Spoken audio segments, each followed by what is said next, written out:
Hello students, আমি Nitish sir জ্ঞানজ্যোতি coaching সেন্টারের পক্ষ থেকে তোমাদের প্রত্যেককে জানাই আরো একবার স্বাগত। তো আজকে আমি তোমাদের সঙ্গে আলোচনা করব এনইপি 4 ইয়ার আন্ডার গ্র্যাজুয়েট প্রোগ্রামের অধীনস্থ যে সমস্ত ছাত্রছাত্রীরা যারা নর্থ বেঙ্গল ইউনিভার্সিটির আন্ডারে বিভিন্ন কলেজগুলোতে পড়াশোনা করছো, তাদের এই বছর যারা মেজর এবং মাইনরের স্টুডেন্ট রয়েছে, কিন্তু মানে মাইনর হিসাবে বা ডিএসসি হিসাবে পাস করতে স্টুডেন্টদের যাদের বাংলা রয়েছে মাইনরে বা ডিএসসি তে, তাদের কিন্তু আজকে সাজেশন 2025 নিয়ে আমি আলোচনা করব। তো যারা এখনো পর্যন্ত আমাদের চ্যানেলটিকে সাবস্ক্রাইব করনি, তারা অবশ্যই চ্যানেলটিকে সাবস্ক্রাইব করে পাশে থাকা বেল আইকন অল প্রেস করে দাও, যাতে নেক্সট টাইম থেকে কোনো ভিডিও আপলোড করলে তার নোটিফিকেশনটা তুমি সবার আগে পেতে পারো। এছাড়া যারা ভাবছো যে অনলাইনে আমাদের ক্লাস জয়েন করবে, তারা অবশ্যই যোগাযোগ করো আমাদের অফিসিয়াল নাম্বার 6295916282 নাম্বার এবং 7076398606 নাম্বারে সরাসরি যোগাযোগ করতে পারো। টোটাল প্রশ্ন মান তোমাদের আজকে 12 জন্য আমি যে প্রশ্নগুলো হবে সেই প্রশ্নগুলো নিয়ে আলোচনা করবো আজকের এই ভিডিওটিতে। তারপরে ধাপে ধাপে বাকি যে সাজেশন রয়েছে অন্যান্য সাবজেক্টের, সেগুলো নিয়েও আলোচনা করা হবে।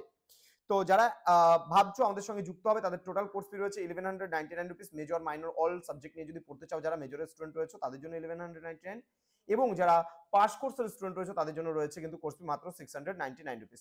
তো দেরি করো না, আজই যোগাযোগ করো আমাদের সঙ্গে এবং যুক্ত হয়ে যাও আমাদের অনলাইন ক্লাসে। চলো শুরু করছি তোমাদের ছন্দ অলংকার পোর্শন থেকে। তোমরা কোন কোন প্রশ্নগুলো পড়বে, একদম 100% কমন আসবেই আসবে। চলো প্রথম প্রশ্ন, দলবৃত্ত ছন্দ কাকে বলে? এই ছন্দের অপর নামগুলি বলো, উদাহরণ সহ এই ছন্দের বৈশিষ্ট্যগুলি আলোচনা করো। পরবর্তী প্রশ্ন, রূপক অলংকার কাকে বলে? উপযুক্ত উদাহরণ সহ রূপক অলংকারের শ্রেণী বিভাজন করো। অথবা দিয়ে বলেছে উদাহরণ সহ রূপক অলংকারের সংজ্ঞা দাও। রূপক অলংকারের শ্রেণীবিভাগ করে উদাহরণ সহ ব্যাখ্যা করো। পরবর্তী প্রশ্ন, উপমা ও রূপক অলংকারের সম্পর্ক ও পার্থক্য বিশদে আলোচনা করো।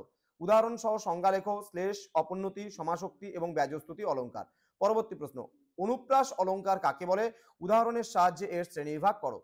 অথবা দিয়ে বলেছে অনুপ্রাস অলংকার কাকে বলে? উদাহরণ দিয়ে বুঝিয়ে দাও। অনুপ্রাস অলংকার কয় প্রকার ও কি কি? প্রতিটি শ্রেণীবিভাগ উদাহরণ সহ ব্যাখ্যা দাও।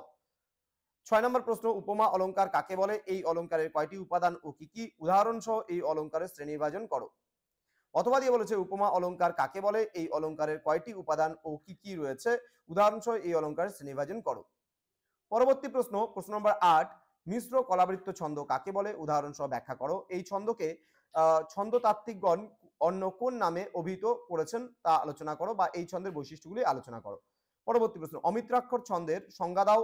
উপযুক্ত উদাহরণ সহ এই ছন্দের বৈশিষ্ট্যগুলি আলোচনা করো। পরবর্তী প্রশ্ন, অক্ষরবৃত্ত ও মিশ্র কলাবৃত্ত বা তান প্রধান ছন্দের স্বরূপ বৈশিষ্ট্য উদাহরণ সহ আলোচনা করো। পরবর্তী প্রশ্ন, কলাবৃত্ত ছন্দের স্বরূপ বৈশিষ্ট্য আলোচনা করো। প্রশ্ন কলাবৃত্ত কাকে বলে? তার স্বরূপ বৈশিষ্ট্য উদাহরণ সহ লেখো। তো এই ছিল আজকের মোস্ট ইম্পর্টেন্ট কোশ্চেন্স গুলো, একদম 100% কমন তোমাদের পরীক্ষার জন্য যে প্রশ্নগুলো ছিল সেগুলো নিয়ে আলোচনা করা হলো। এর পরবর্তী ভিডিও বা পরবর্তী ক্লাস আসতে চলেছে, তোমাদের সঙ্গে অন্য কোনো সাজেশনস, অন্য কোনো টপিকের উপরে আলোচনা হবে। তোমরা প্রত্যেকেই ভালো থেকো, সুস্থ থেকো। Thank you so much, thanks for watching after all. Thank you.